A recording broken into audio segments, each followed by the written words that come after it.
Okay, this is the second part to my V-44 style Raider buoy video. I'm going to go through each of these knives and talk a little bit about them. And I am not a SME on this, so anybody has better information, please leave them in the comments. Okay, this is one out of the Roger Ballard collection that I got from Upbeat Vintage.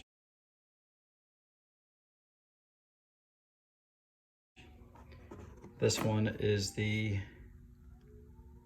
Marsden Products.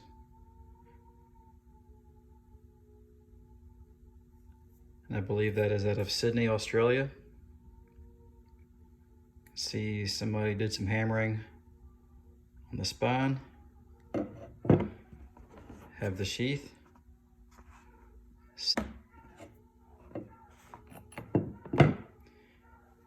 Next up is the Collins number 18. This one has been, the guard has been bent. And there is a name on this one. I included pictures on the last video. It's kind of hard to see without the proper lighting. Okay, the next one is another Collins & Company Legitimus number 18. This one has the green buffalo horn handles, scales. Also has the initials Foxtrot, Juliet, Sierra on it. And this one has a service number and also a name. I need to contact somebody to get the information on Mr. Miller. The next knife, this one, it's a little tougher to get for a better price. This is the Kinfolk's buoy.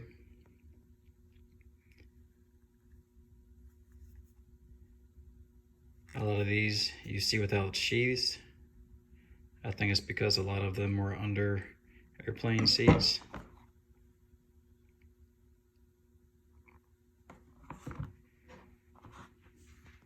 The next is the Western buoy. If you can see, compared to some of the others, the handle is shaped a little bit different, and it has an oval shaped guard.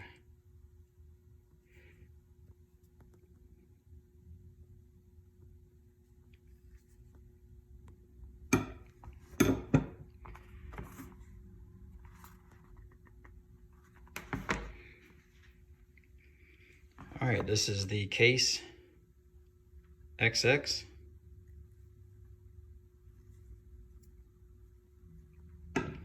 And you can see somebody had some problems sheathing the knife.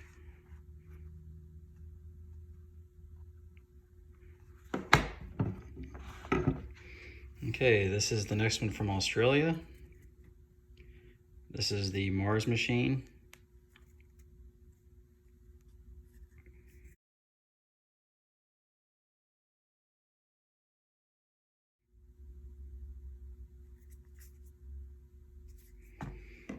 And I'll include the pictures of this. It took me some time to look on the sheath. I actually got a good tip to put baby powder on it so I could find out what that logo was.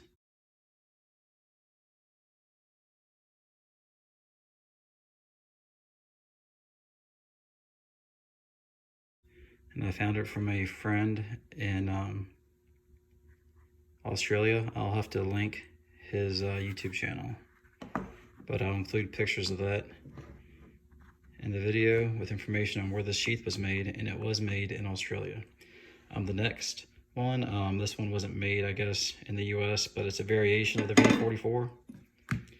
And this one is a cog handle or knuckle duster style. And this one, it has about the same blade lengths and everything as the other V-44s. It just has a molded brass guard. And you will see sometimes, you'll see a Collins blade molded into one of these V-45 wheel knuckle duster handles, and I just think that's a pretty cool knife. Has a good feeling to it. It just has like a savage feel with it, but it is a lot heavier due to that solid brass guard, and sometimes you'll see some different mold marks. All right, this next one, and this is the sheath to that one. These were also referred to as the 1st Battalion Ranger knives. The next one is a Chindit buoy, and these are very rare, hard to find knives. This one looks like it's been cleaned at some point.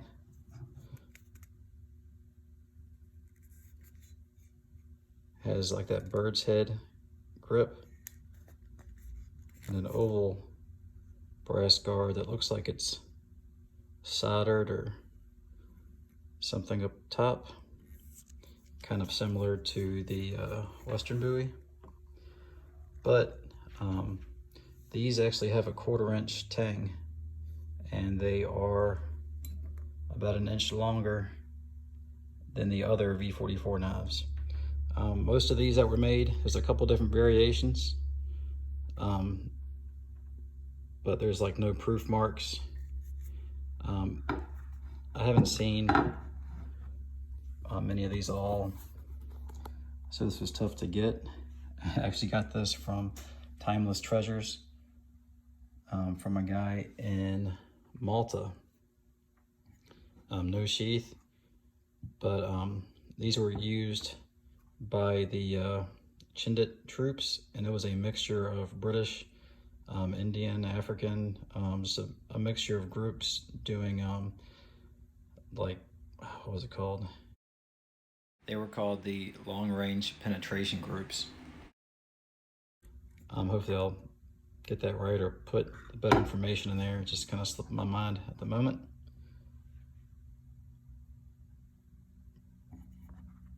And I just got this one because you see a lot of rehandled knives or theater-made knives from World War II. This one is a Collins number 18 that got rehandled, and the guy did a pretty good job on it. You usually see this type of material. I don't know if it's some type of early plexiglass or what it is, but you'll see a lot of aluminum and this color material. I don't know if it was airplane windshields or where they got the material, but I guess they had a lot of it because they made a lot of knives in country. And it has, this sheath came with it. It looks like, I've seen this type of leather before. I think it's buffalo skin actually, but you can see they added aluminum backing to it.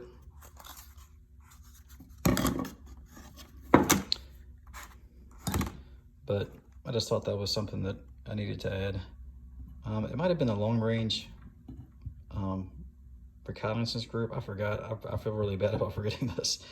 But pretty much this group, the Chindits, they fought the Japanese in Burma, kind of on the western end of that fight. But you will not see many of these buoys. I've only seen one other one for sale.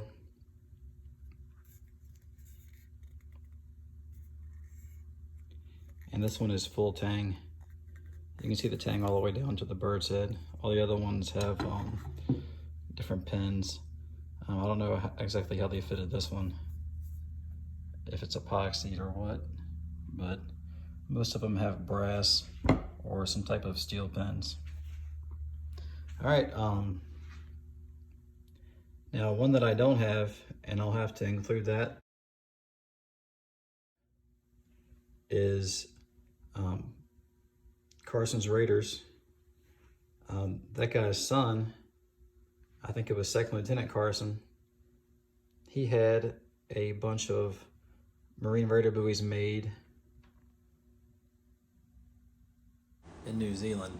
And they were aluminum handled, and you'll see some that are spray painted or painted OD green. I don't have one of those, and I think he only had like about 1,000 made for the Marine Raider group. so they're not easy to come by. So I may try to get one of those, but I can't really afford to pay like $3,000 or $2,000 for one of those. Hope you guys enjoyed this video. There's not a ton of videos about these on the internet, and you'll see these knives pop up, but I really just wanted to make a semi-complete video for YouTube.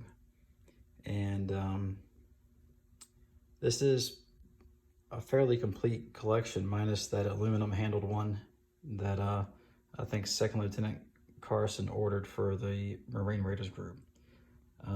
That group was, I'm not like a history expert, but the Marine Raiders in World War II, they did beach assaults and tried to kind of soften things up so they could establish some air bases.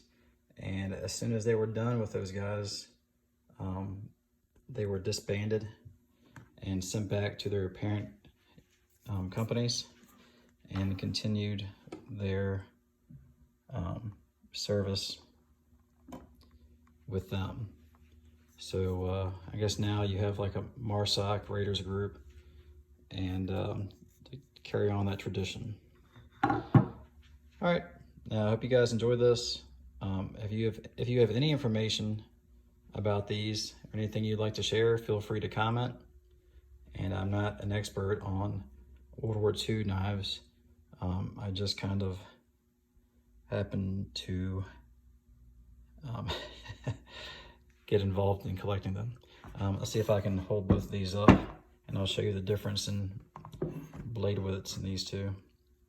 If I remember right, most of the V-44s are like a 2/16, and this one is a 1/4 inch, much heavier, much blade heavy. This knife is a lot more blade heavy than all the other ones. And there's a bunch of different variations. There's a couple books out there that have a lot better information on these guys, and a bunch of older, more knowledgeable gentlemen out there that have been collecting for a lot longer than I have. All right, that's all I got. You guys have a good one and stay safe.